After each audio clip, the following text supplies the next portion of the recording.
Halo, selamat pagi anak-anak yang terkasih.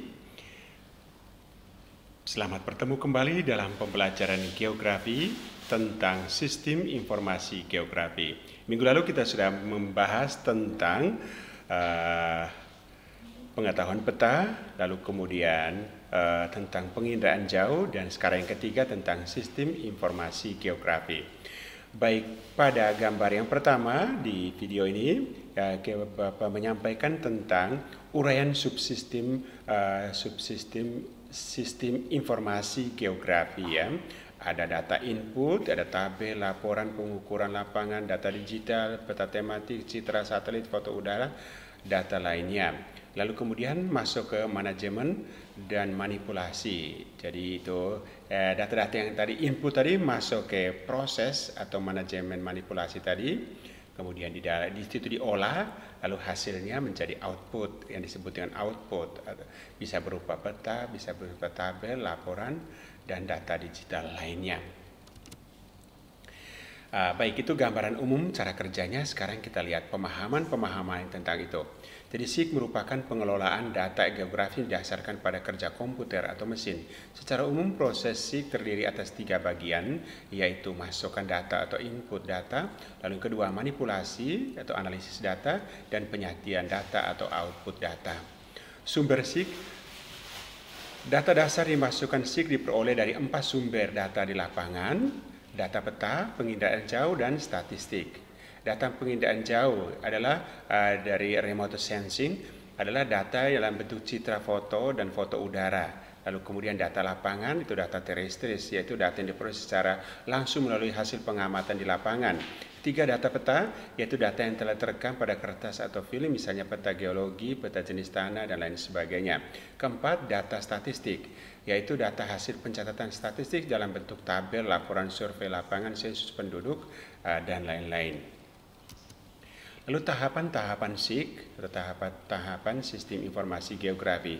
Pertama, masukkan data atau input data. Ada 2 macam data geografi atau data spasial dan data atribut. Data spasial atau data keruangan yang menunjukkan ruang, lokasi, tempat dari permukaan bumi.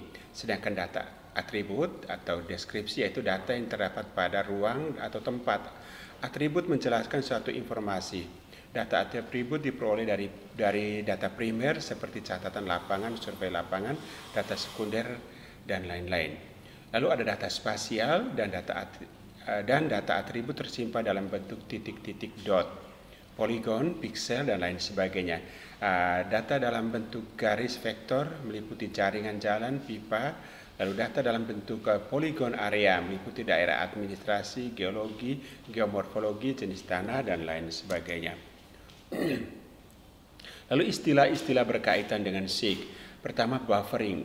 Buffering adalah membuat poligon baru berdasarkan jarak yang telah ditentukan pada garis, titik maupun poligon. Sebagai contoh, kita melakukan buffer terhadap jarak sekitar 50 meter. Yang kedua ada overlay, yaitu tumpang susun ya. Jadi bagaimana cara kerjanya, kita tumpang susun di atasnya. Menggabungkan 2 atau 3 data grafis memperoleh data grafis yang baru. Lalu kemudian 3, scoring. Selain pengukuran jarak, scoring dan pemberian nilai terdapat sifat dari parameter yang digunakan dan analisis juga dilakukan pada subsistem ini. Lalu manipulasi dan analisis data. Subsistem ini berfungsi menyimpan, menimbun, menarik kembali data dasar, menganalisis data yang tersimpan dalam komputer, istilah pengeditan data atau perbaiki data. Lalu penyajian data atau output data, tahapan keluaran. Lalu tahapan dalam SIG yang berfungsi menyajikan atau menampilkan hasil akhir proses SIG dalam bentuk peta, grafik, tabel, laporan, dan bentuk informasi digital lainnya.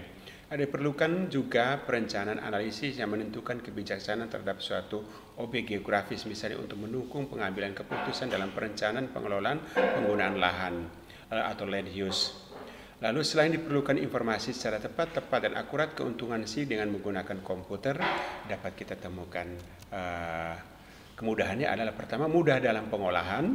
Kedua, pengumpulan data dan penyimpanan hemat, tepat, dan ringkas.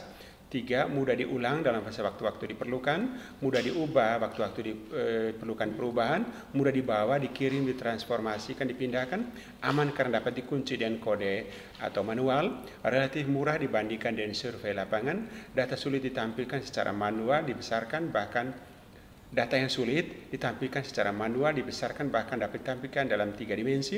Lalu berdasarkan data SIG dapat dilakukan pengambilan keputusan dengan tepat dan cepat. Lalu manfaat SIG atau informasi geografi dalam bidang sosial, SIG dimanfaatkan pada hal-hal berikut. 1. Mengetahui potensi dan persebaran penduduk. 2. Mengetahui luas dan persebaran lahan pertanian serta kemungkinan pola drainasenya.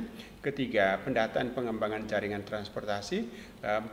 Pendataan dan pengembangan pusat-pusat pertumbuhan dan pembangunan. Lalu untuk mendataan pengembangan pemukiman penduduk, kawasan industri, sekolah, rumah sakit, sarana hiburan dan rekreasi, perkotaan, dan lain-lain. Manfaat SIG dalam data kekayaan sumber daya alam untuk mengetahui persebaran sumber daya alam, untuk mengetahui persebaran kawasan laut, untuk pengawasan daerah bencana alam. Lalu SIG dalam perencanaan pembangunan adalah sebagai acuan perencanaan pembangunan agar pembangunan dapat terencana lebih awal dan tidak tumbuh semberawut, serta tetap memperhatikan kelestarian lingkungan. Demikian pembahasan kita secara ringkas untuk kesempatan kali ini. Ada banyak sekali sistem informasi geografi tabelnya di internet, bisa kalian mengetahui sendiri untuk pembelajaran. Baik, demikian pembahasan kita hari ini. Bapak ucapkan terima kasih.